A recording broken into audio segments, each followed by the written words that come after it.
You're listening to Where You Live with Gene and Tony.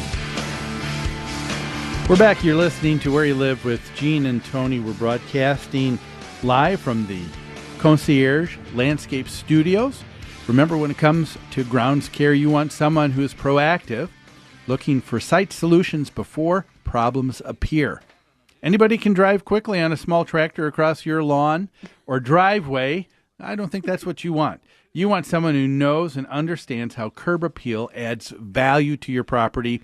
That's the folks at Concierge Landscape, 763-213-2410. We're also brought to you this hour by the great folks at Extreme Exteriors. And one other thing, for our folks here in the second hour, we've got a great resource, a newsletter that we put together bi-monthly. A lot of the topics we cover on the radio show are covered in further detail. It's yours free for the asking. Give us a call during the week at New Concepts at 952-922-2500. Ask for Courtney. She'll make sure that you start receiving your subscription. And for our callers, too, Tony? Yeah, give us a call with your stories or your opinions, 651-289-4488, or email Gene, Gene, at ncmgi.com if you're too shy to be on the radio. Yeah.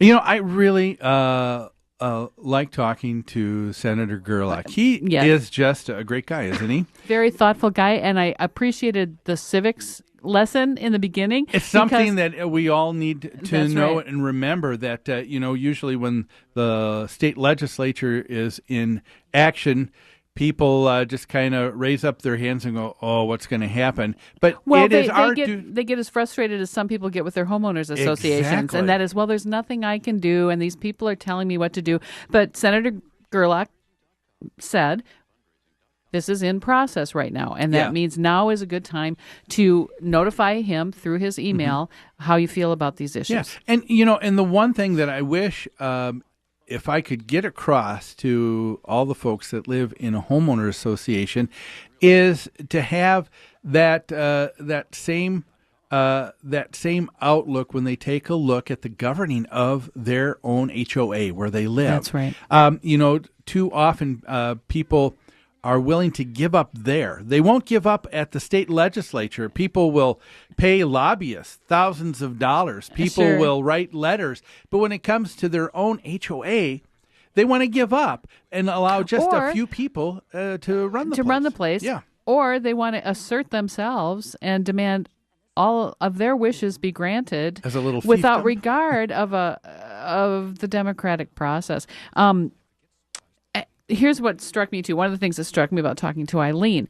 In Rosemount, there's no place to live that is not in a homeowners association. Is that true, Rosemount? I'd like to hear from Rosemount. Because Jan Bergeman said the same thing about the state of Florida.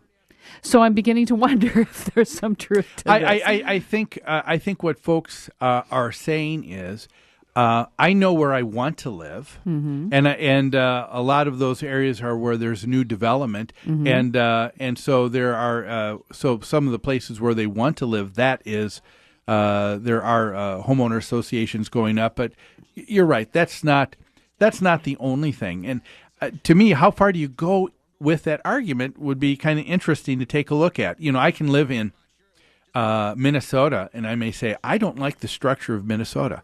I don't like the taxes. And I guess if I'm living close to the Stillwater border, I can go on over to Hudson. I can go to Wisconsin. Okay. Or I can go. And you I can go live in Wisconsin. And you I can be work in another state. Sure. But for most people in the state, if they don't like what is going on, guess what? They have to accept it because they live in Minnesota. That's right. Same thing with if you want to live in a certain area where there happens to be HOAs. That's right. That's what you're going to have. You have some choices there. Perhaps your choices are limited based on your personal preferences and your personal circumstances. But if you don't like what's going on in your state, what do? You contact your state senator. You make suggestions. Same thing in your neighborhood. You contact your neighbors, and you all show up at the meetings. You help form a quorum so these meetings can be held. And if you can't do that, I got to say, it's because your neighbors do not care as passionately about this issue as you do. I think that's a great point. When it comes right down to it, if people don't care by getting involved, they're saying that it's not an important enough topic for me to make any changes in my life. So they're okay. They're okay with that. The other thing that I think is important here too, and you know this because I'm such a big free market kind of guy, you know, and I believe that if homeowner associations were not scratching an itch for folks, people wouldn't be buying them. One of the reasons why there has been a large influx of homeowner associations on the market is because that is what people are buying. That's right. People desire that because the bottom line is when you give up some rights, you also receive some benefits that you don't have in a single family Now, home. Eileen asserted that there are absolutely no services or benefits provided by her homeowners association. And I will bet you, if we looked at their yearly budget, we would see that the streets are plowed and that the homeowners just as some examples, the homeowners in the association have to pay for that because the city doesn't take care of it. The street lighting is paid for by the homeowners association. Is another thing that's common.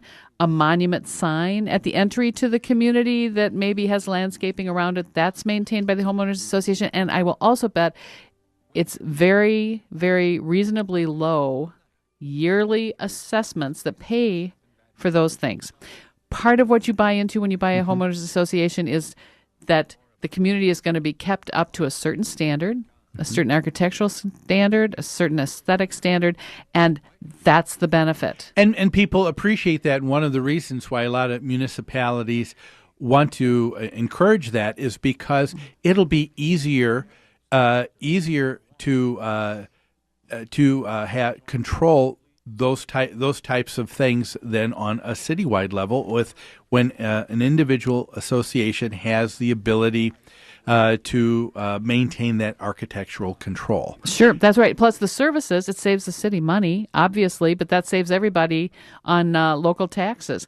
One of the things that really bugs me is when people in homeowners associations go off on the property management company as the evil landlord, and the board of directors as the evil landlord, and this nebulous thing called the homeowners association as being evil dictators. The homeowners association is all the owners in that community. It is you. It is you. And the board of directors absolutely directs the management company. Yeah. The management company carries out the wishes of the board of directors. And if your board is saying they don't know what the management company is doing, there's something really, really wrong there. And I want to say, I know that Eileen mentioned that she didn't mean to construe that when she mentioned the name, and I just want to let people know too that the folks at Keller Management, they are a great group. That's right. She didn't mean to mention the name, but she did mean to make the comment about the management company, any management company. Yeah. She thought it was their doing. Yeah. And I just wanted to say those folks have been around a good long time, and you don't stay around a long time without being able to meet what the market wants and provide needs. A service that people want. That's right. Yes. The other thing that I was pleased to hear about is that this entire bill is still a work in the making. And yes, there are provisions in the very least I would love to see. Number one, and it sounds like Chris alluded to that too, and that is any talk about there being a prohibition of being able to keep landlords or associations from keeping tenants from doing these things. Yes. It's by all means, I think it should be the case that tenants are not allowed to do whatever they want to property they don't own. I agree. It is not their property. There's this huge paradox. How in the world does it make sense that I want my individual rights and my individual freedoms, and I want them by means of more legislation from my state government and more restrictions on the rest of you? How does that equate? How is that going to give me more individual freedoms? To me, it's so short-sighted. You're creating more restrictions that are going to restrict us all, remove rights for all of us. And yeah, I agree. I think the bottom line is that if you take a look at most homeowner associations, they do allow for that personal freedom and expression. And it's not an issue. It may be something that begins as a prohibition in the initial rules and regulations, but as time goes on, those homeowners get to act, and they get to see changes in their association. That's right. Well, I tell you what, we need to take another break. When we come back, we've got this article about a couple who said that they are ready to sue their homeowners association because damages from 2005 still aren't done on their home.